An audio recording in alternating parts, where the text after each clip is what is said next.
صباح الخير. أنا بشكر الدكتورة عبلة عبد اللطيف. I would like to thank Dr. Abla Abdelatif and the ECES for conducting this meeting, and I would like to thank the ECES for the great effort for organizing such a conference and all the publications and the analysis, the economic analysis. It's a great effort. I would like to thank Dr. Farouk El-Baz for his comment about Egypt and Africa. And I would like to tell you that I've been in South Africa for 5 years. I would like to thank you all.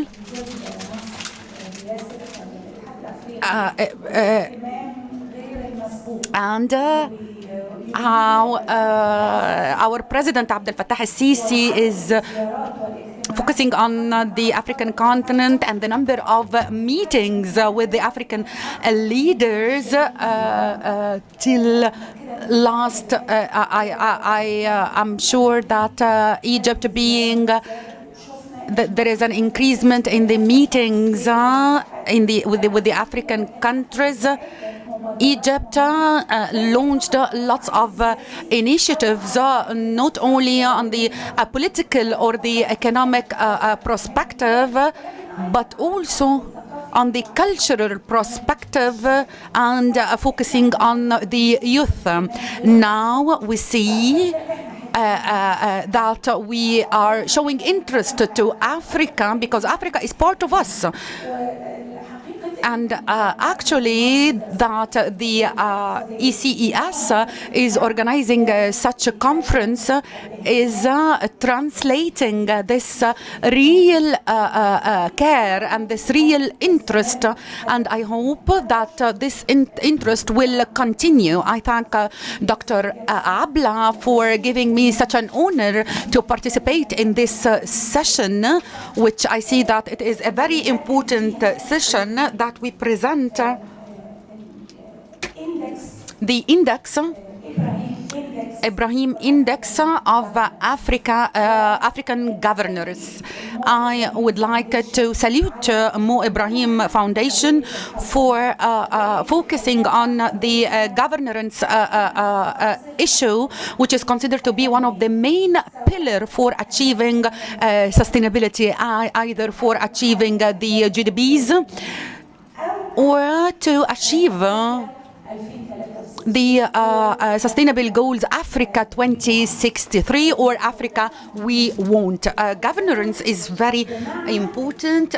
Governance in the meaning of transparency, in the meaning of responsibility, and in the meaning of security and accountability.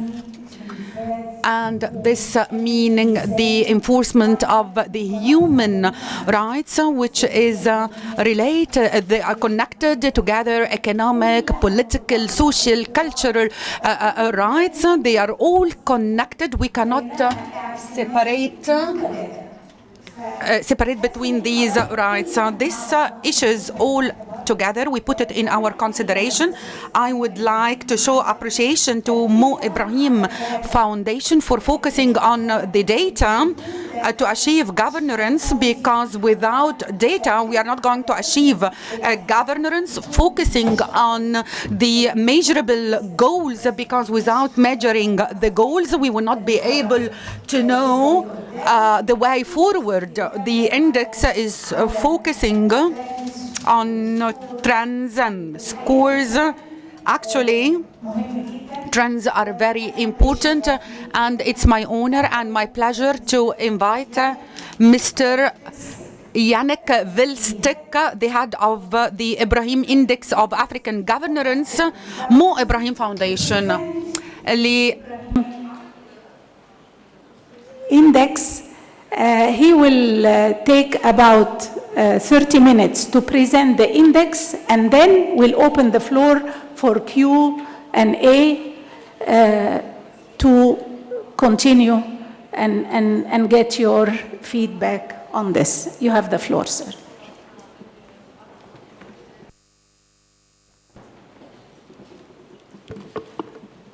Thank you very much.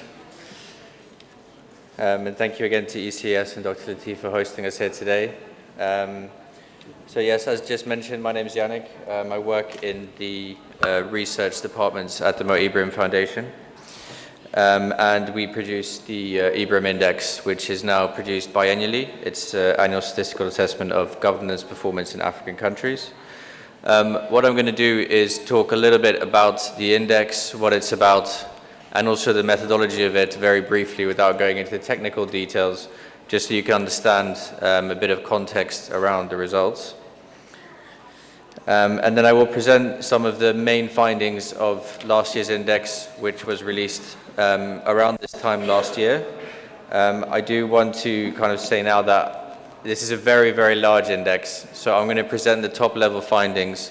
I'm going to be talking a lot about African averages. Now, of course, these can sometimes be misleading because it's a very big continent. But these are just some of the high level results.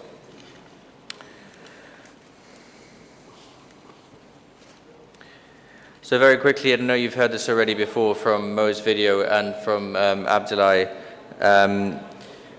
The Foundation's objective is to put governance at the center of the conversation on African development, and this is really the context in which the Ibrahim Index operates in.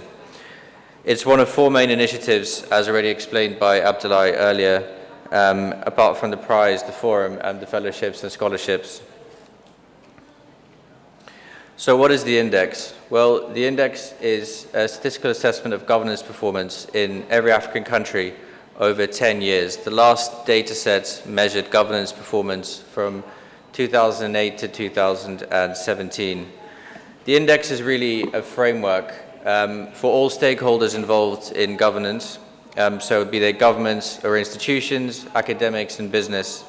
And it's really to assess the delivery of public goods and services and policy outcomes across Africa.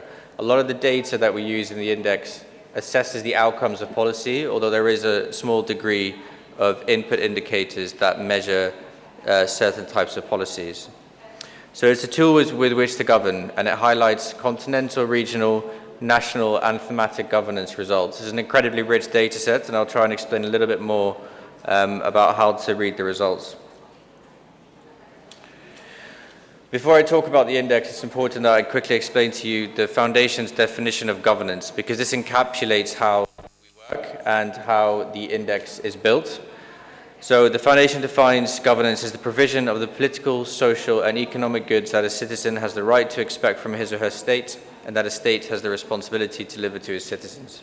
I must apologize quickly as well now that we don't have the presentation in multiple languages. The Foundation's definition of governance is best encapsulated in the structure of the index and how we assess governance. We provide an overall governance score for all African countries, and we measure this across four categories. The first one is safety and rule of law. Now with this, we are assessing whether states are providing a safe and secure environment for the pursuit of individual or group endeavors and guarantees personal security through subcategories measuring personal safety and national security. This category also measures transparency and accountability, and to see whether institutions in the private sector are subject to oversight and scrutiny by other institutions and citizens. The next category is participation in human rights, which measures civil and political rights and assesses citizen participation in the political and electoral process, and the absence of gender discrimination through the subcategory gender. The third category is sustainable economic opportunity, which I will go into a little bit more detail in this presentation. It measures the extent to whether governments are enabling their citizens to pursue economic goals. And in order to measure the degree to whether governments are doing this, sustainable economic opportunity examines whether there is an environment conducive to such prosperity. This is through subcategories measuring the public, management, and business environments. It also assesses national and personal wealth creation through outcome indicators, and these relate to issues such as fiscal policies and management of public services and job creation. The subcategory infrastructure measures the physical, communication and transportation infrastructure of countries, which are critical to achieving prosperity for citizens. Finally, the index measures Africa's progress in supplying human development for its citizens through three components, assessing whether governments provide poverty mitigation and alleviation, educational advancement, healthcare and medical and sanitary services. And these are covered by the subcategories welfare, education, and health. Governance is quite a difficult topic to measure. It's not like distance, for example, where it's just from A to B. They're very broad topics, and it's hard to find indicators that provide specific measures of these. So to measure governance in each of these categories, we select indicators that serve as proxy measurements.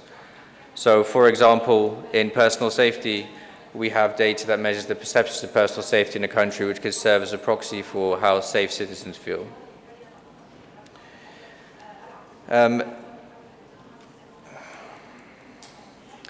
know you can't read this slide very well, but I just wanted to show you the amount of indicators we have in this index. There's over 100 indicators, and they're organized across these various dimensions.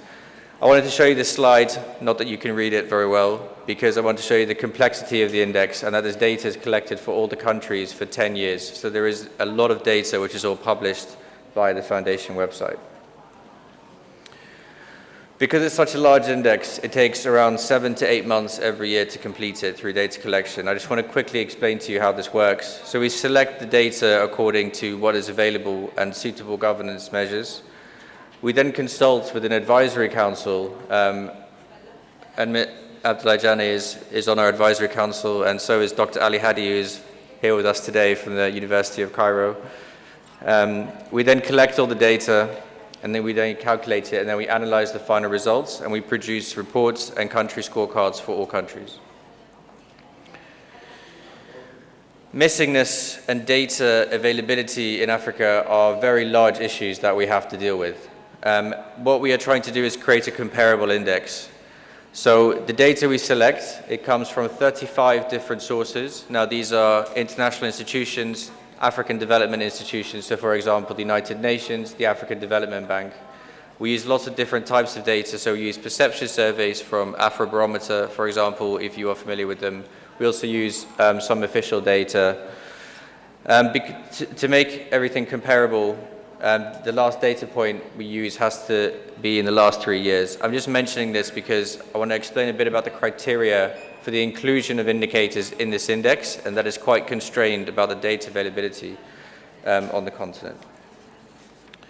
It's important to note, finally, that the Foundation is not a primary data collector. All the data we collect comes from 35 different institutions. Because we take a lot of data from different institutions, these all come on different scales. So the scores in the index are from 0 to 100 because we have to transform all the data to make meaningful comparable scores. I'm just quickly mentioning this because when I present some of the scores today, 100 does not mean perfect governance. It reflects the best score on the continent and 0 the worst score on the continent.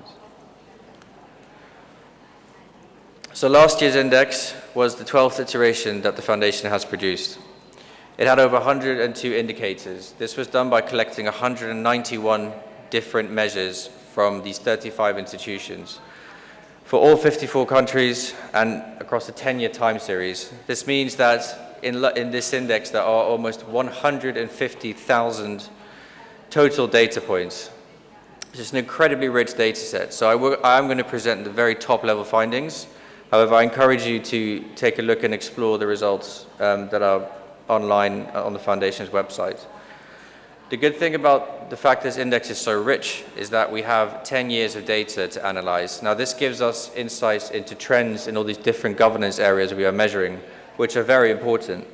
It also allows us to see whether countries are exhibiting warning signs, whether they are increasing their rate of improvement. This table you see here, and I will talk you through some country examples that show some of these trends. Basically, with the trends, we are able to see whether countries that have improved over a decade, whether they're getting even faster in improving, whether they're slowing down, or whether they're starting to exhibit some warning signs that need to be taken into account of. In terms of countries that have been declining in governance, we are able to see whether they are coming back in recent years. We are also able to see whether the decline is slowing or whether the decline is increasing in certain areas. So what does last year's index say about governance performance on the continent? In general, governance has been improving in Africa. The African average score in 2017 was 49.9 out of 100. This is the highest African average score that has been seen over the last 10 years. 34 out of 54 countries improved their overall governance score. Now that equates to almost 3 out of 4 of Africa's citizens, or just over 70% of the population, have seen improved governance over the last 10 years. As you can see in this graph, progress stalled somewhat between 2010 and 2014. Since 2014, there's been year-on-year improvement in the governance scores seen at the African average level for overall governance. Now, what is driving this is 15 countries which are showing this classification of increasing improvement that I showed you a couple of slides ago. These are countries that are accelerating progress in governance. I will give you an example here that's on your screen, is Morocco, for example. As you can see clearly, in the last 5 years, they've been accelerating their progress in governance performance. There are some very large increases in the index. Kenya and Cote d'Ivoire, for example. Cote d'Ivoire is the most improved country in the index that we produced last year. Almost half of Africa's citizens live in these 15 countries which are accelerating progress in governance performance. Unfortunately, what the index is saying is that of the countries, the majority amount of countries are improving, yes, but the majority of the countries that are improving have been losing momentum in governance performance. So these are either slowing down, as in the case of Niger, for example, where you can see that progress has stagnated in the last 5 years, or in the case of a country like Ethiopia, it's exhibiting some warning signs where it's improved over a decade, but it's quite clear that in the last few years there has been some decline. What about the countries that are deteriorating in overall governance? Well, unfortunately, most of them do not show any sign of recovery. The majority reason for this is declines in national security. I'll talk a little bit more about this a bit later. But unfortunately, with the countries that are declining, most of them are seeing that pace of decline increasing even further in the last 5 years. Generally, what we've seen in the index is an increasing divergence between country performance. If you look at this graph here in 2008, what the grey dots represent are all the African countries included in the index, and the black dot in the middle is the African average. Now, as you can see, in 2008, countries were a lot closer together. Over time, as you can see by the distribution of the grey dots, this distribution has increased. So performance on the continent is diverging. Countries are taking various different paths. Now, of course, the index measures 4 different categories and 14 major thematic areas, so there's a lot of different reasons for why countries are taking these different paths. Just to give you a very quick overview at the African average level, again, I apologize for presenting African averages, but it's the only simple way to explain some of the key findings. This red line here that you see is safety and rule of law. This, on average, is the only category in the index to show decline over 10 years. What's driving this mainly is national security and personal safety deteriorating. What we're seeing in national security is not an increase in interstate wars, but an increase in transversal threats and a prevalence of non-state actors. The blue line is human development. This is by far the continent's most improved category in the index, and this is largely driven by health. Health is the most improved subcategory in the index. There's been a lot of progress in things like antiretroviral treatment provision and child mortality and maternal mortality. These are areas where the continent has made extremely large gains over the last 10 years. Participation in human rights has also increased, not as much as human development. This is largely driven by progress in gender equality. The majority of African countries show a lot more gender equality and a lot more representation of women in political positions and in the judiciary, for example. Finally, and this is one of the main findings of the index last year, is this green line here, which is sustainable economic opportunity. As you can see, on average, the continent has made barely any progress in sustainable economic opportunity. I'll go into a little bit more detail about this. However, just to say again that what we're measuring here is whether there is an environment for citizens to prosper. We're not measuring the economies of countries. However, I'll show you some comparisons of how that works against the performance. At the subcategory levels, these are the subcategories that make up the category scores. What we're seeing are some warning signs in certain areas. So there's been improvement in the majority of the subcategories. As I told you, health is the most improved. Infrastructure, Africa's made very large gains in infrastructure over the last 10 years. This is the graph here on the left-hand side. Gender, participation, education. Only 3 subcategories showed African average decline over the 10-year period. This was national security, business environment, and personal safety. However, if you look at the last 5 years, within that 10-year period, suddenly education, for example, is also showing decline. So these are some early warning signs that the index shows with the trend. I want to focus mainly now on 2 of the categories and explain a little bit more about what's driving the trends in these. So sustainable economic opportunity is on average the worst performing and the slowest improving category of the index. Now at the country level there are some very mixed results. Almost half of the countries in Africa are improving in this, but the other half are declining. So this has kind of ended in this lack of progress at the average level. There are some success stories. Egypt is one of them, and we can talk about this a little bit more in the third session. Rwanda, for example, is also one of them. So what's counterbalancing this African average trend? Well, infrastructure, as I mentioned, has massively improved on the continent. Many, many countries are improving in things like transport infrastructure, for example. However, this is completely counterbalanced by a large decline in business environments. And this is quite a significant finding for the index, and I'll explain a little bit more why. The problem now is that almost half of Africa's citizens live in a country where sustainable economic opportunity seems to have declined over the last 10 years. There's not been much progress in public management, and whilst there has been some improvement in rural sector issues, there does seem to be a decline happening over the last 5 years. Now, the finding in sustainable economic opportunity was quite a big one for us because we found that, and it's quite well known, that Africa's GDP in total has increased significantly over the 10-year period of the index. In the last 10 years, Africa's total GDP has grown by almost 40%. At the same time, Africa's average sustainable economic opportunity score has only increased by 0.2%. So there seems to be not much of a relation between the increase in GDP and the environment for citizens to prosper. There seems little relationship between countries, for example, who are among the continent's largest economies. Countries like Nigeria, Angola, for example, are among the top 10 in terms of GDP levels. However, they score below the African average for sustainable economic opportunity. At the same time, you have countries like Cape Verde and Seychelles, which have the 5th and 6th highest scores in sustainable economic opportunity, but the 5th and 6th lowest economies on the continent. If you run a correlation between some of the scores of African countries in sustainable economic opportunity, it's clear an increase in GDP has not translated into an improving environment for citizens for many countries. You would expect this line to be a straight correlation if there was a clear relationship.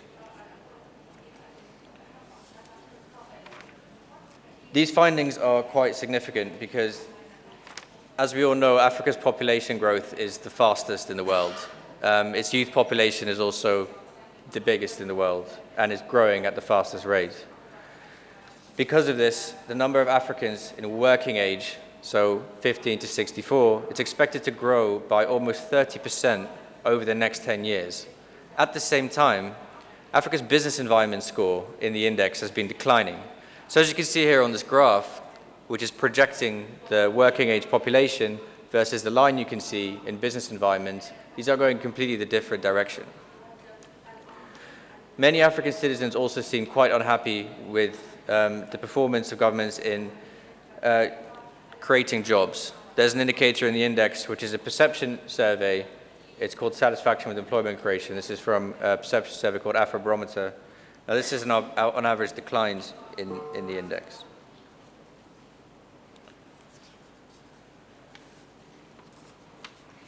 Without going into all the categories, because it would take quite a while, I did want to pull out education from the human development category because this is kind of linked to sustainable economic opportunity. In 2017, 60% of Africa's 1.25 billion people were under the age of 25.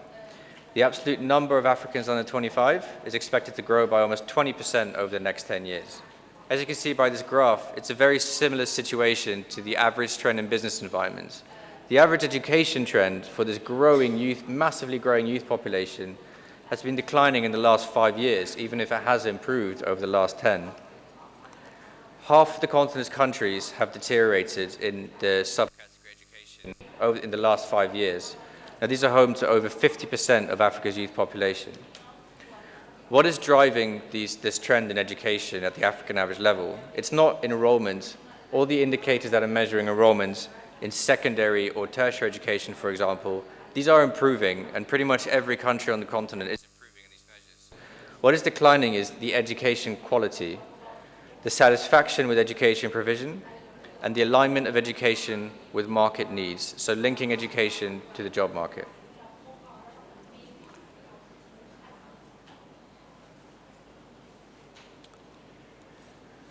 I'm going to quickly show you some of the top.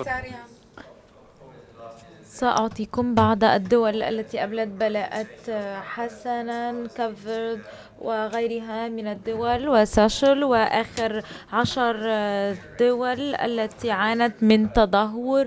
أود أن أتحدث أيضا The trends in the countries that are declining and what are the top performers doing well in the index.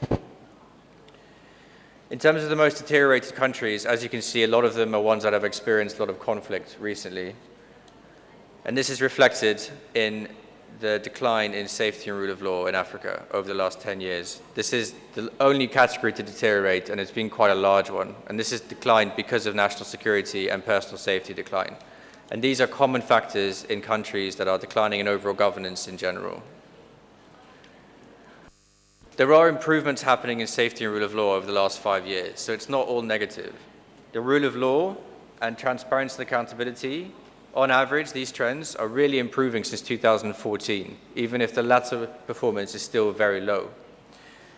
Now, these are quite significant findings because one thing that the index shows very well is correlations between different measures. So we can see with all the 102 measures and the 40 subcategories in the index, countries that perform well, what are they performing well in? Rule of law and transparency and accountability show the strongest relationships with high overall governance scores. So among the top 10, 9 of them score in the top 10 in rule of law. And in transparency and accountability, 8 of them in the top 10 overall governance score in the top 10 in transparency and accountability. So there's strong links there between these measures. Now, obviously, correlations do not imply that there is a direct relationship there. However, there is evidence in the data these are commonalities between countries and overall governance performance. I spoke a little bit as well about the lack of progress in sustainable economic opportunity. So what does the index say about improving sustainable economic opportunity?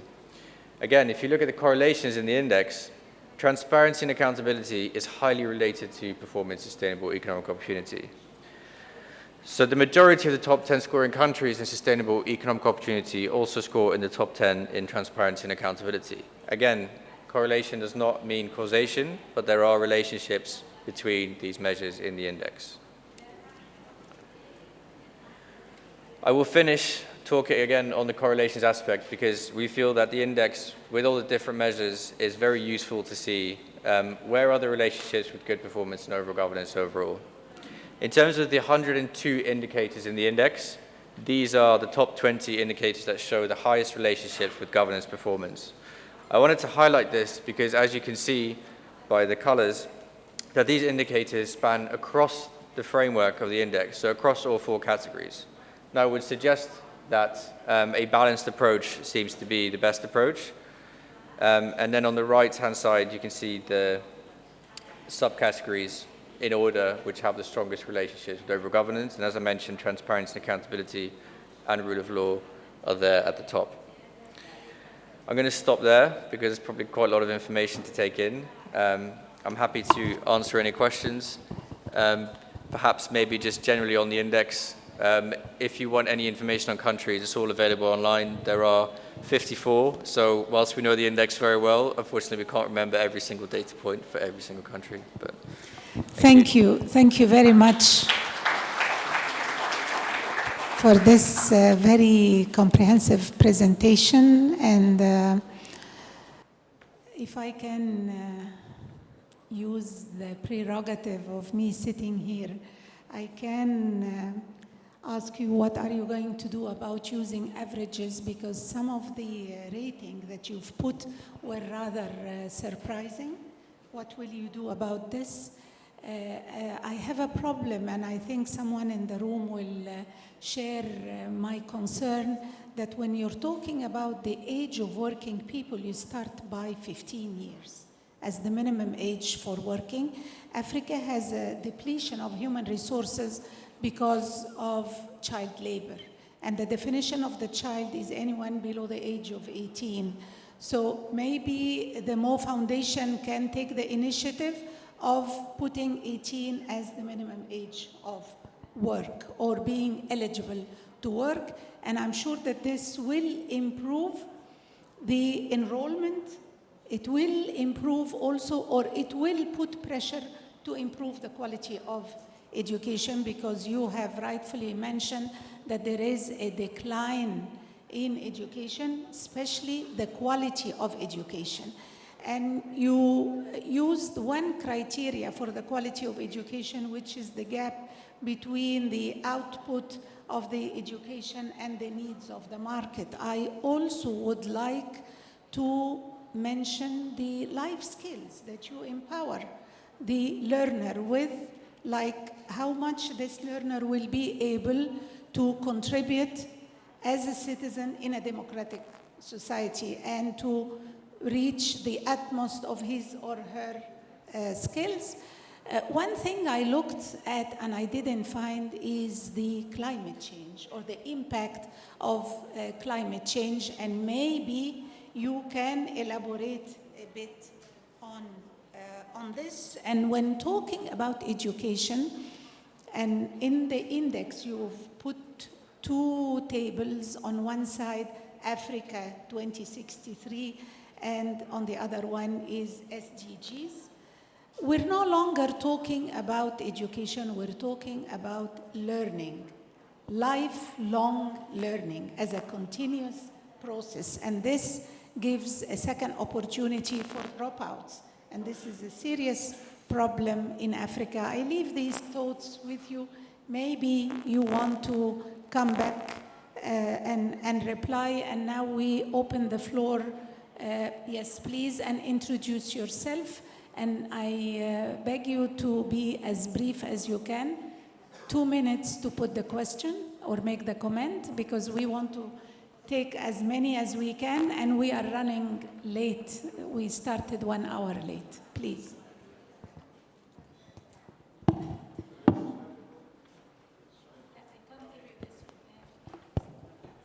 Thank you very much. I am Makki Ashibli, representing Mamoun Beheri Center, which is a think tank institution in Sudan.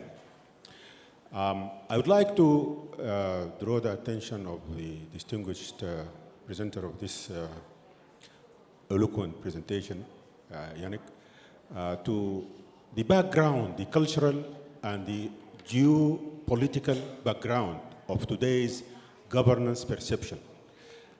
To my mind, that governance is relatively a new concept. It only started in the 1980s or so. And it is an influence by the geopolitics which was going on in the world since 1945, after the Marshall Plan to Europe after the war, and the establishment of the World Bank and the IMF, i.e. the Bretton Woods institutions. Price Waterhouse has presented to us a very decent projection of the geopolitics of the world in 2050, suggesting that 6 of the world's top economies in the world would be from today's emerging countries, and the rest of them would be belonging to the West, which is now dominating the culture of governance. So with this in mind, after this decent, well, we already have signs of that going on in China, in India, in Indonesia. Things are moving. Those countries, they have a very different perception of governance. Not least is the role of the government, the role of the state. So with this, say, indexation going to continue like that in the future, giving in mind these drastic changes which are expected to take place in the world. My other question is concerning some of the statistics. I won't go into the details of it, but you mentioned Ethiopia is doing one of the worst, especially last year, in the last few years or so. And this, especially you have one of the most important, say, parameters is peace and security. And this year, actually, Abiy Ahmed won the Nobel Prize for Peace, who was the Ethiopian president or the Ethiopian prime minister. My last question concerning the artificial intelligence and its role in governance. So if we're talking about the future, I would like you to enlighten us as to how to put this as a parameter, because the politicians of the 2050s would be influenced by robots.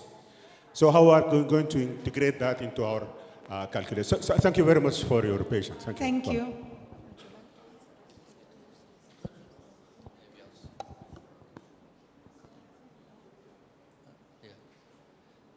Thank you very much. I guess maybe just to respond very quickly to some of your comments earlier before I address the gentleman's question. Look, data availability is a massive problem for an exercise like this index. There's not a lot of data. I'll give you an example. You know, we were talking about measuring education.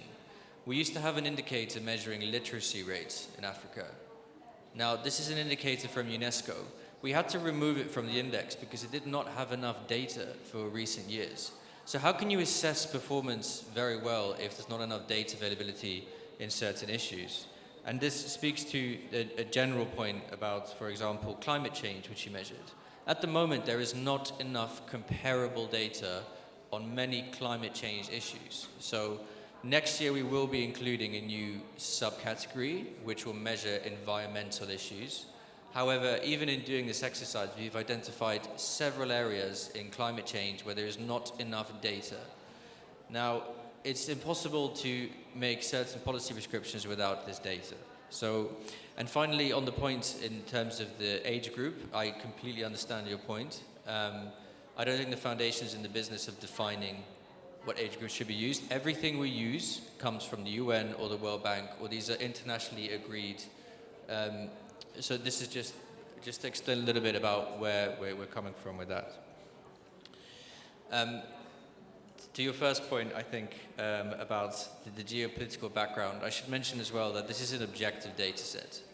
It does not take into account history, population size, economy size, geography, whether it's an island state or a landlocked country. These are all very important factors, and they should be taken into account when looking at this data. But the foundation does not provide extra assessments like that. This should really be taken by everybody, be it governments or civil society, and contextualized, I think. And then it would also help us improve this index a little bit more. So I understand that lots of countries as well have different perceptions of governance, and this index will evolve, I think, with that. In terms of Ethiopia, I know I showed a graph where it has been declining in recent years. I should say that Ethiopia, you know, we have to always look at the scores as well as the trends. There's lots of different types of results. The country may be declining, but still be scoring very high. Mauritius, for example, is the top of the index and has been for the last 10 years, but it has also declined in governance. Artificial intelligence, I'm not sure if I have an answer for you yet, to be honest. Again, somebody needs to collect some data around this so we can include it in the index. Abdoulie, I don't know if you want to add anything. Thank you. Dr. Maggot Ozma. While he's getting the mic, I want you to talk about the reporting process. Because you mentioned in the index that there is reporting according to Africa 2063 and reporting under SDGs. How will you facilitate for African countries to combine the two reportings to ease the burden of reporting? This is going to be a major issue. Dr. Maggot, please. Thank you. Actually, my question is related to the challenge that many developing countries are facing in reporting on SDG 16 on governance. And my question, how can we use this index that is very complex in terms of covering so many areas? Does it really match with reporting on goal SDG 16 or not? And how countries can use it for that purpose? Thank you. Seems I anticipated your question, Dr. Maggot. Yes, تفضلي.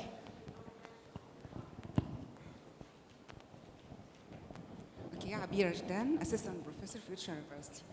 My question is for you. ممكن تعلي صوتك وقربي من الميكروفون شوي. Okay, Abira Jdan, okay, Assistant Professor, Future University.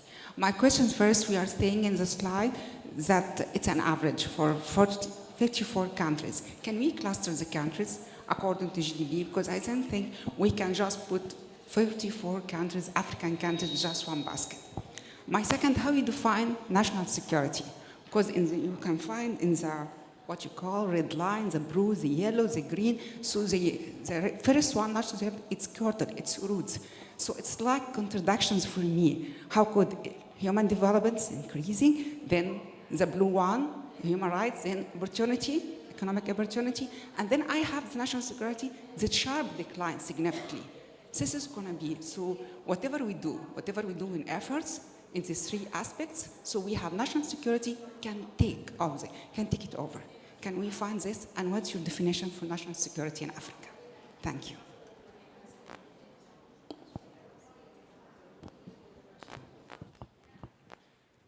Thank you very much for the questions. On the SDGs reporting one, firstly, and I mean, I think that the next presentation I will give will be exactly about this. There is a lot of overlap between Agenda 2063 and Agenda 2030 and the SDGs. At the moment for Africa, and again, I will go into this in my next presentation a bit more, there is a serious lack of data for many of the SDGs. I think under 50% of the indicators are covered for Africa at the moment. In terms of Agenda 2063, there's 255 targets in the first 10-year implementation plan alone. I think only 63 indicators have been assigned so far to measure these. So there is an issue at the moment in terms of how is the continent going to measure it.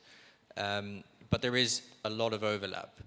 And the Ibrahim Index actually is a good assessment of progress thus far because it does contain a decade of data. It does contain lots of indicators that are overlapping with both agendas. I think around 70% of the Ibrahim Index overlaps with both agendas. So this can be used in the meantime. However, the index does not assess the absolute outcomes of some SDG indicators. So I think whilst it can be a tool to assess the environment in which the countries are operating in to achieve both the African Union agenda and the UN Agenda 2030, it is only that. It's not an absolute measure. Yes. And this is why I think I started by apologizing that I was presenting African averages. The challenge with an index like this is that I can't present every single country, and they will all be different in terms of their performance of human development related to national security. This is all available via our website, and you can explore this. So I would really encourage you to go through our framework and see the indicators we are using to measure them, so you can better assess, for example, which particular country is doing well in which particular indicator. You can, of course, with this index, like I have been presenting general African averages, you can take North Africa, for example, as a regional average, or Southern Africa as a regional average. You can also combine the regional economic communities, for example. This will make the data much more useful in terms of national context or local context, for example, I think. But yeah, I mean, the only way I can present it, unfortunately, in terms of high level is the high level key findings. How do we define national security? Again, I'm happy to maybe show you the framework so you can see exactly the indicators that we are using. But a lot of them measure the absence of armed conflict, the extent to which non-state actors are operating in countries, and things like that. So there's 5 different indicators, but I'm happy to maybe after show you the framework so you can kind of explore in more detail if that's okay. How will you help with easing the burden of reporting? How will you help with the domestication of the indicators? Do you have plans for this as the Ibrahim Foundation? I don't think so. I think our role really is to provide research and provide some data on some of the gaps. So some of these statistics that I was telling you before about how many indicators are covered in the SDGs or how many targets of Agenda 2063 are measurable, we put this research out there so that the actors who are meant to be implementing the agendas, you know, and this is at country level, at regional economic community level as well. I think at the end of the day they'll be responsible. So we will support with research, but I don't think we will actually actively do anything. Mr. Abdoulie, Janneh. No, this is really the challenge of data. The challenge of data. If you go start from the MDGs, you remember, which were, I don't know how many indicators, the SDGs are maybe 3 times more. And really, it is just impossible. I just came from the UN, where we had, Department of Economic and Social Affairs is supposed to be able to track implementation. They themselves accepted that, the lack of data is colossal. And of course, SDGs are universal. But if you take that component that relates, Africa's performance within the SDGs, the lack of data is our biggest challenge. It's our biggest challenge, and I sympathize with African countries. But if you say so, having said that, our challenge really is improving data in our continent. African statistical offices, with the exception of few, are very weak. We are not given the priority necessary. You cannot fix anything that you cannot measure. You have to be able to do that. The surprising thing, of course, is data in Africa is the business of multiple institutions that are non-African. I always say, why don't we find a consortium of all those who are interested in African data and help the development and the creation of credible data in the individual African countries? But everybody is measuring Africa. Everybody. So it is difficult for us. As he says, what we try to do is we look at the credible sources that we believe are credible, and for each indicator, we make sure that there's at least 2, 3, so that there is no undue influence from one source or the other. But we should have a conversation on the availability of credible, nationally driven data in our continent. I hope ECS can drive that debate in the future. I know my last point is on really what the professor raised there about 54 African countries.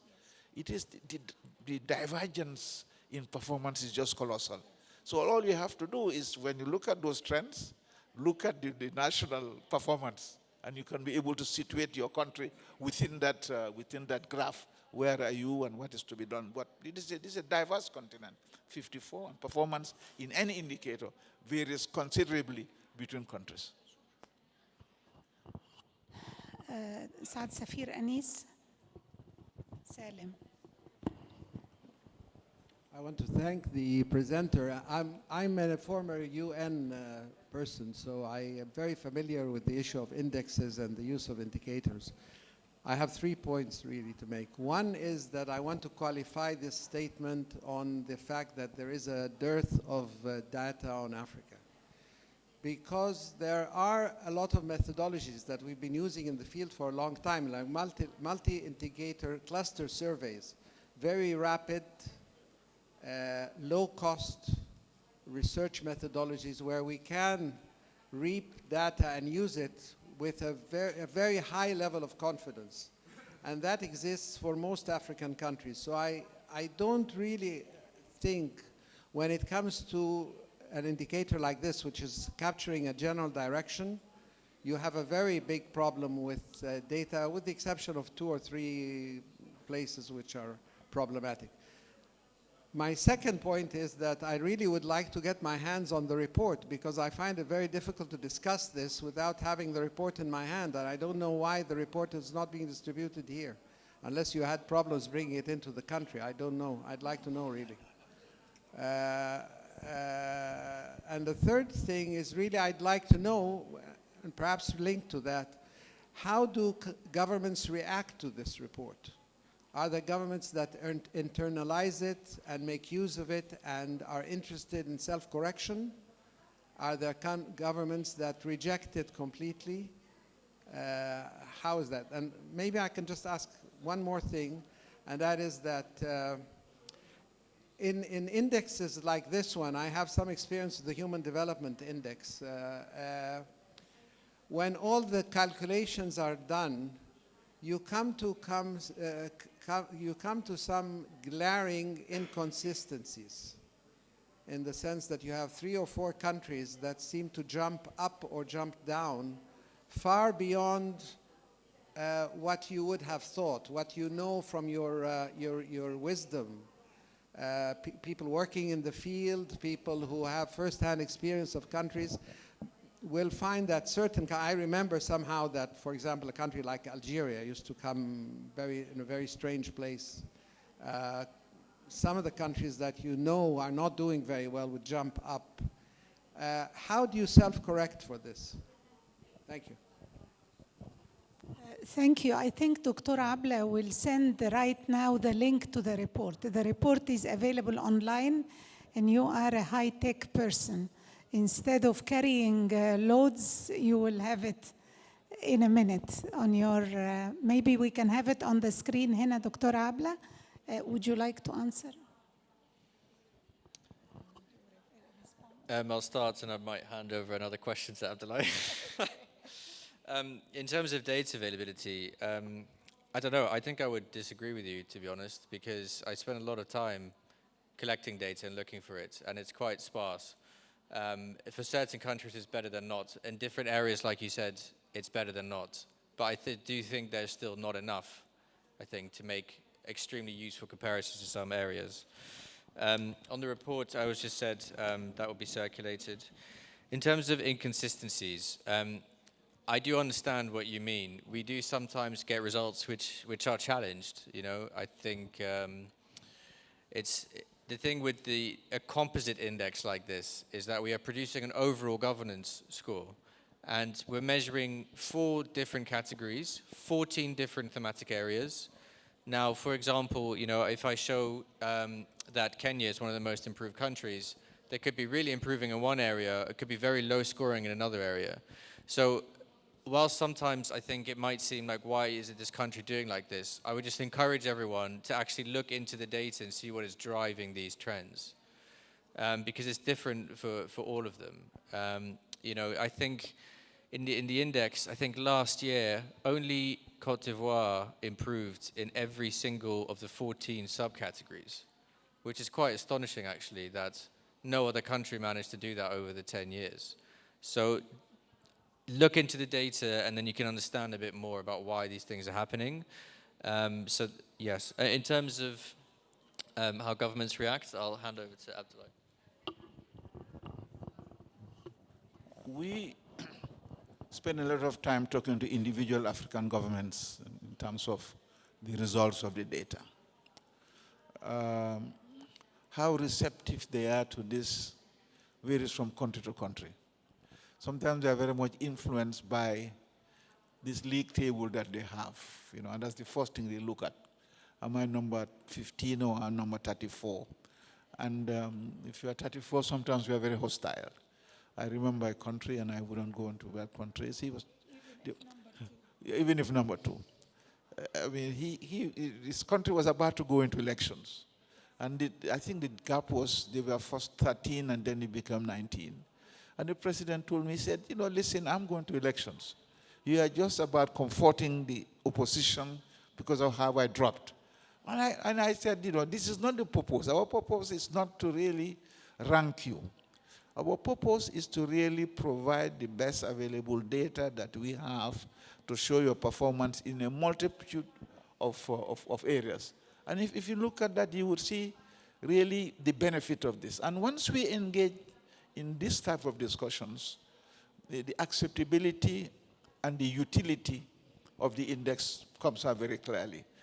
As there are 54 countries. It is impossible for me to do 54 in a year, and we cannot do even 10, but we do this. So we go out, we have direct contacts with the governments, with the leadership in governments, leadership in civil society, and sometimes we organize national seminars to really to have a national conversation around this, because what we are producing is neither the Bible or the Quran.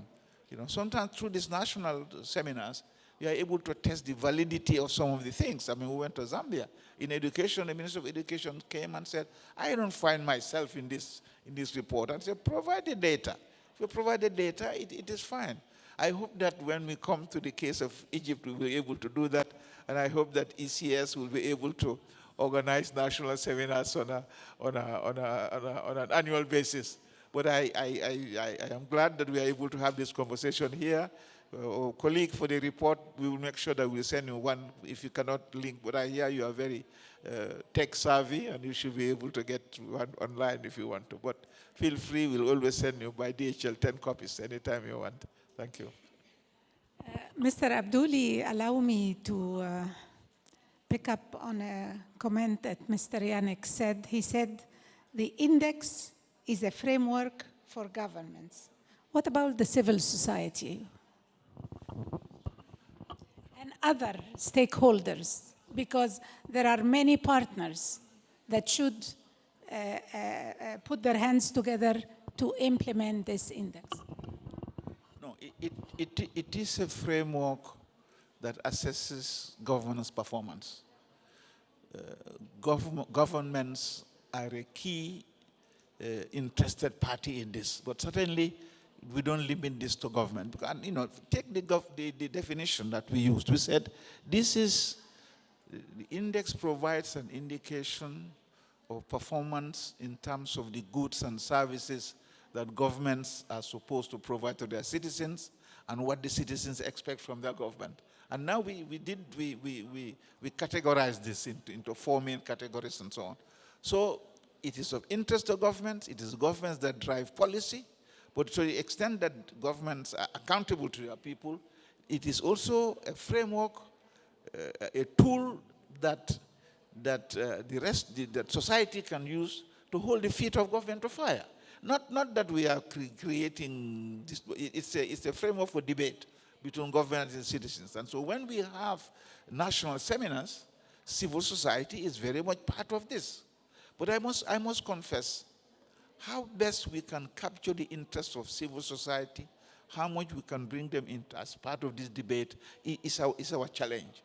I said in my short statement that we organized what's called the Ibrahim Governance Weekend, where we come and we discuss, the various issues, various challenges facing the continent. Last time we had a session on migration. Next time we meet, we are trying to see whether we could have a representative group of civil society actors, just to tell them this is what the index is, this is your tool, how best can we engage you in doing that? But we are conscious of this, the need to really touch various segments of society and not confine ourselves uniquely to government. But government is a very prime interested party in this, because after all, they are the ones who formulate policy. Thank you very much, and I think it's the responsibility of the government to engage the civil society in a transparent partnership, transparent and genuine partnership, from A to Z, not one stop, but it's a continuous process till you accomplish. Yes, sir, please.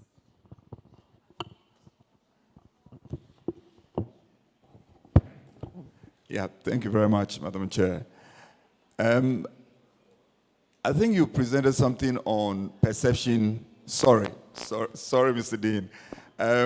Winfred Hammond is my name, Ghana's ambassador to Egypt. I think you presented something on perception index, and I've been trying to see how the perception can be related correctly to the real or actual situation in a particular country. That's my first concern. The second point is we're all talking about the importance of having very good data sets. If it's that important, and of course it's very, very important to be sure about the quality of the data we have. And we invest so much in trying to collate what exists. I believe that it's important that every opportunity we come together like this to think about how do we enable the governments to really invest or help attract investors to build the necessary institutions or capacities to be able and guide them to be able to collect the data that we think can guide us and address the issues that we have shown concern.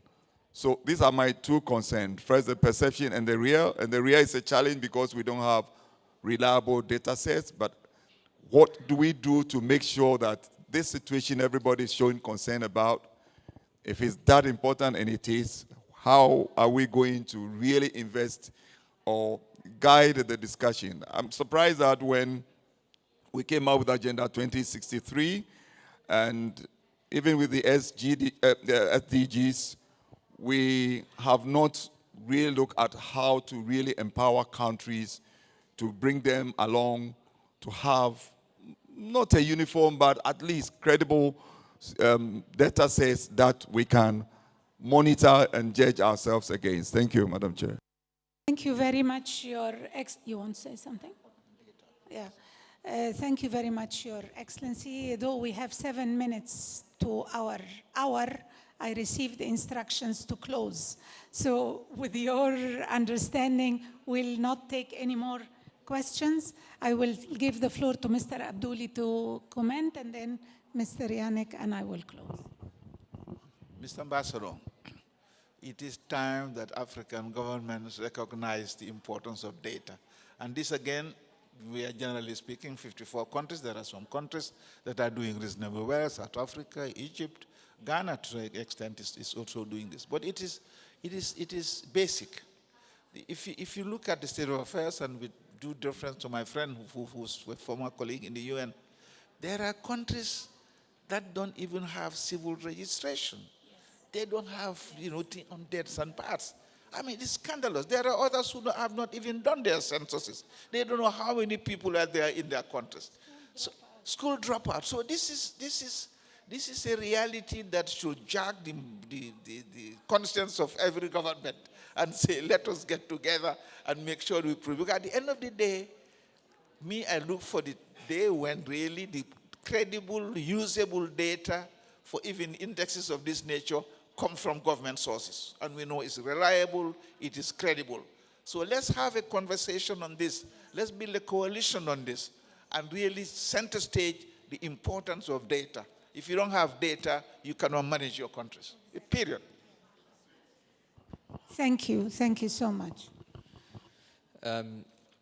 I encourage you actually, we launched another report on Tuesday, which is called the Agenda 2063, Agenda 2030 Africa on Track, and in there we discuss a lot of the research around data availability. So I'd encourage you to read that. Just quickly on the perception data.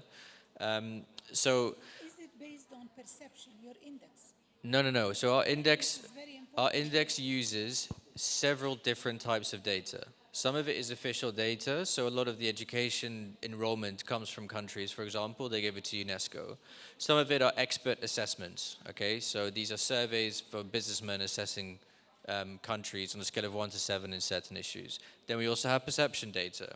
What we do is we combine all this, because then you can see the differences between the different types of data. So it's not solely based on perception data, it's not solely based on government data, it's a neutral objective data set. It's actually quite interesting when you look at some of the perception data. In health, for example, over the last 10 years, every single indicator has improved except the one that measures perceptions on health services, which is interesting. Now, I don't have the answer to that. Why is that? But it's an interesting discussion to explore. Again, we are not a primary data collector. We take data from organizations that produce it and put it together in a meaningful way for countries to see performance in larger areas like that. But it's very interesting to see the difference between perceptions and official data, and then people need to explore why that is and maybe address some data gaps, I think. Well, thank you very much. To close, I want to say that this index, which we highly appreciate, is a framework for governments. But we should not lose sight of the fact that it is about governance. It's about rule of law, transparency, and accountability. So I think governments should have in place a set of measures. Number one, legislation that will ensure governance. Number two, an action plan to implement this work along with Africa 2063 and the SDGs. Number three is the data. Have in place a national, centrally focused data system that is disaggregated, because data without disaggregation does not show the discrepancies, the realities, the gaps that we have to bridge. And this is the problem we have with averages in a continent like Africa. Number four, have the national resources available to the maximum extent to implement this and use or resort to international cooperation, because the African continent may not have adequate resources for the implementation. Number five, partnership with the civil society. It is crucial. And having an eye on the discrepancies, on the gaps, will only be obtained by the civil society working on the ground.